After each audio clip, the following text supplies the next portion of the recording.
337. Oke. Apa yang membuat karyawan sulit untuk naik jabatan padahal kinerja dia baik? Sebagai bekerja sesuai SOP, hubungan antara karyawan dan atasan juga baik.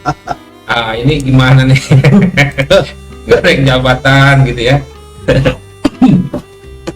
Harusnya sih naik kalau proses bagus ya. Apa yang membuat karyawan sulit untuk naik jabatan padahal kinerja baik sesuai SOP, hubungan karyawan atasan juga baik? Ya.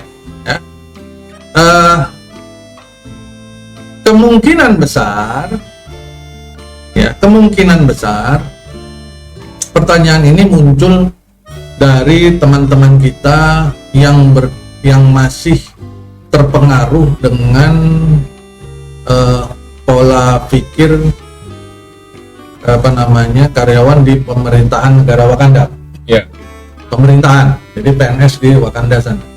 Mereka itu PNS di Wakanda itu yang namanya jabatan itu udah otomatis lah, gitu ya. Jadi kalau dia udah lurus-lurus saja pasti naik, sampai batas tertentu lah.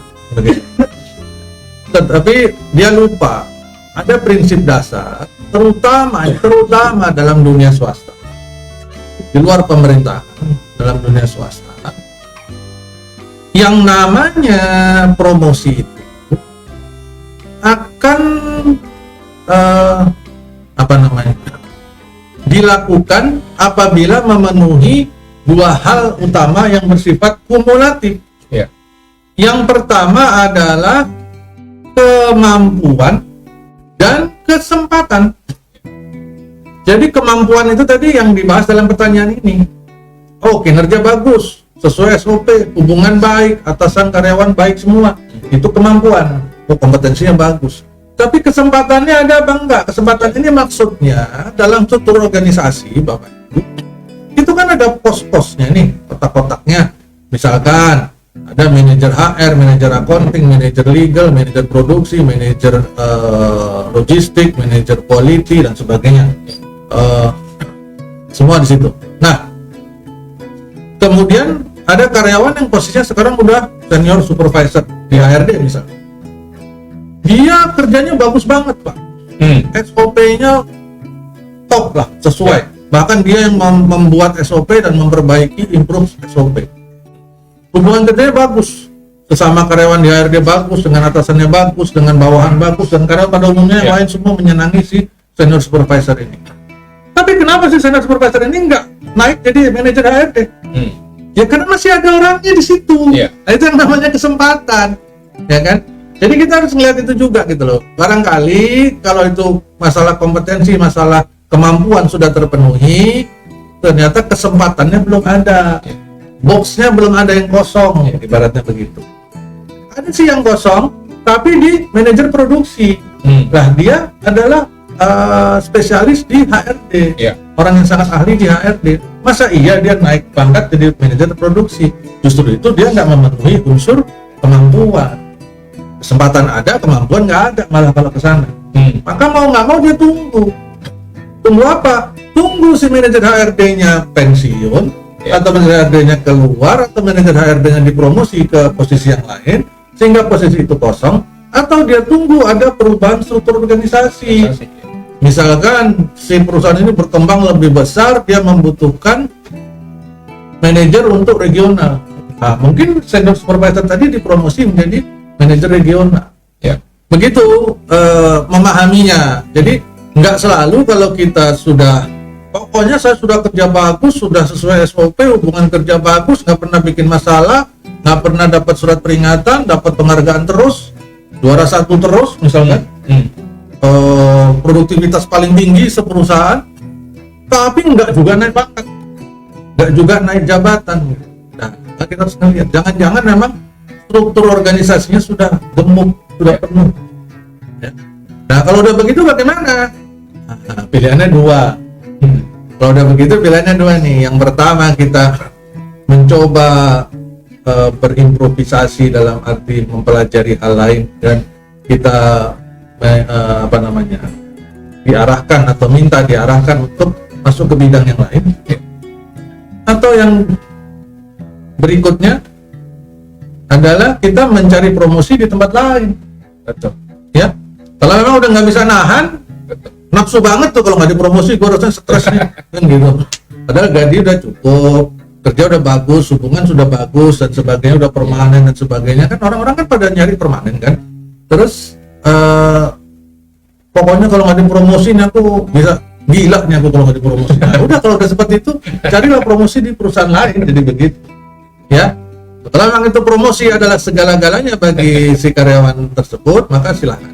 Iya. Di perusahaan ini misalkan nggak bisa mengakomodir kebutuhan promosi, mungkin perusahaan lain ada yang bisa mengakomodir. Banyak loh yang terjadi seperti itu, Pak. Iya. Banyak. Iya. Jadi ini bukan sesuatu yang ini juga sih. Banyak yang terjadi. Cuman memang banyak juga ya. Iya. Babak belur akhirnya. Iya. Keluar terus memilih, akhirnya keliru dan sebagainya. Ya. Jadi begitu sih kurang lebih, Pak. Bisa jadi juga karyawan ini terlalu disayang kayak Pak ya. Nah, Posisi finance bisa jadi beberapa perusahaan. Dia nggak cukup tidak diberi kesempatan untuk mutasi atau promosi karena dia memang disayang oleh pimpinan karena satu jujur, kedua kerjaan. Makanya kalau kita lihat pertanyaannya kan mungkin udah sesuai SOP, bekerja dengan baik, sulit menggantikan posisi dia justru gitu ya. Ini kadang-kadang ada perusahaan begitu nih, ini bagus banget nih, pegang uangnya bagus, laporannya bagus, akhirnya disayang nggak naik-naik.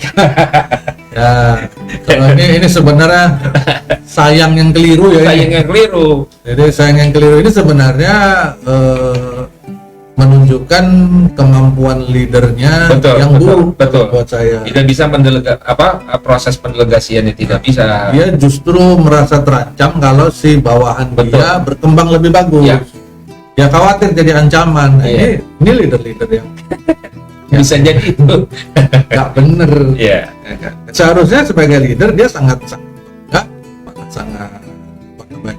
mendukung kalau Betul. anak buahnya bisa Punya karir menjadi bagus lebih ya. bagus, Betul. bahkan lebih bagus dari dia. Iya.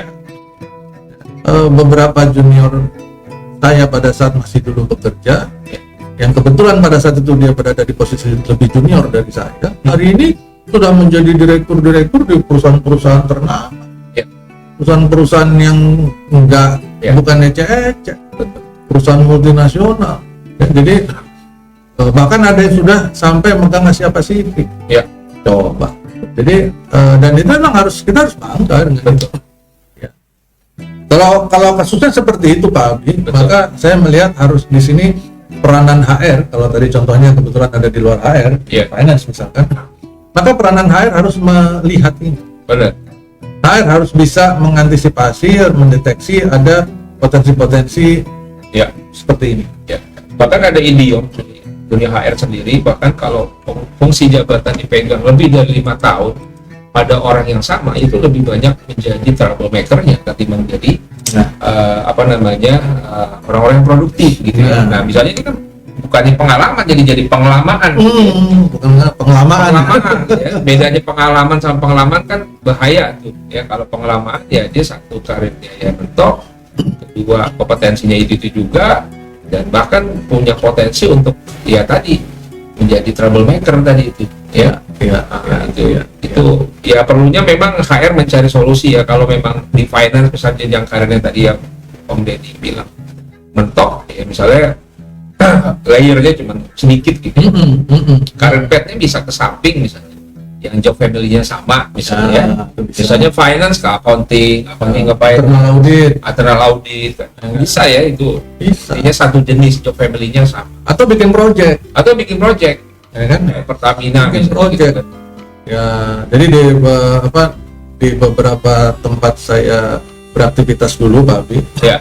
itu ada beberapa karyawan yang memang dia itu, ini yang seru nih. Ya. Jadi karakter karyawan itu kan macam-macam ya. Ya. Dari sudut pandang kerjasama, ada karyawan yang dia memang dia akan sangat terlihat bagus kalau dia bekerja dalam sebuah tim.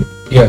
Maka kepada mereka dibutuhkan, dia selalu membutuhkan tim, Timo. ya kan? Kalau dia sendiri malah dia nggak produktif, Ya. malah dia cenderung down. Tapi ada juga karyawan dia lebih senang sendiri, Spesifik sendiri ya kan? introvert. Sendiri dia. Nah, kalau dia dalam tim dia lebih cenderung kalah atau merasa kalah atau akhirnya tidak produktif lagi. Betul. Maka kita harus bisa melihat, mengidentifikasi karyawan-karyawan dari sifat seperti ini. Benar. Kemudian bukan merubah sifatnya, jangan keliru. jangan dirubah sifatnya. Orang yang misalkan yang tadi Bapak bilang introvert tadi, saya menyebutnya lebih kepada individu. Itu terus kita panggil, kita diskusi sama dia, kita arahkan supaya dia berubah teamwork. Nah itu menurut saya nggak terlalu nggak bakal sukses. Makan waktu yang lama ya. Pertama itu, kedua karakter orang itu sangat sulit dirubah, nggak bisa. Jadi kita menyesuaikan kebutuhannya. Betul. Pada saat saya melihat ada karyawan yang seperti itu sifatnya, karakternya, maka kepada dia justru saya kasih pekerjaan-pekerjaan bersifat project. Dan dia tuh biasanya cenderung orang yang sangat suka tantangan. Betul. Dikasih project, seneng banget dia. Ya. Dia seneng banget dikasih project. Pada saat dia project, apalagi dia project sendiri misalkan, maka dia benar-benar pengen membuktikan, karena dia pengen menunjukkan aktualisasi diri. Betul. Ya kan? Dia pengen mengaktualisasikan dirinya, menunjukkan bahwa ini loh saya mampu. Itu dia lakukan. Ya. Dan itu bagus banget dampaknya buat produktivitas di perusahaan juga. Betul. Karena proyek-proyek yang terutama biasanya proyek ini proyek improvement. Ya. Jadi proyek improvement di mana karyawan-karyawan dalam teamwork atau yang bekerja rutin selama ini, mereka biasanya nggak sempat berpikir tentang improvement. Karena sudah habis waktunya dengan rutinitas. Ya. Maka orang-orang yang sifatnya project, karakter adalah project, itu saya arahkan masuk ke bikin project. Ya, itu bagus sekali. Begitu Pak.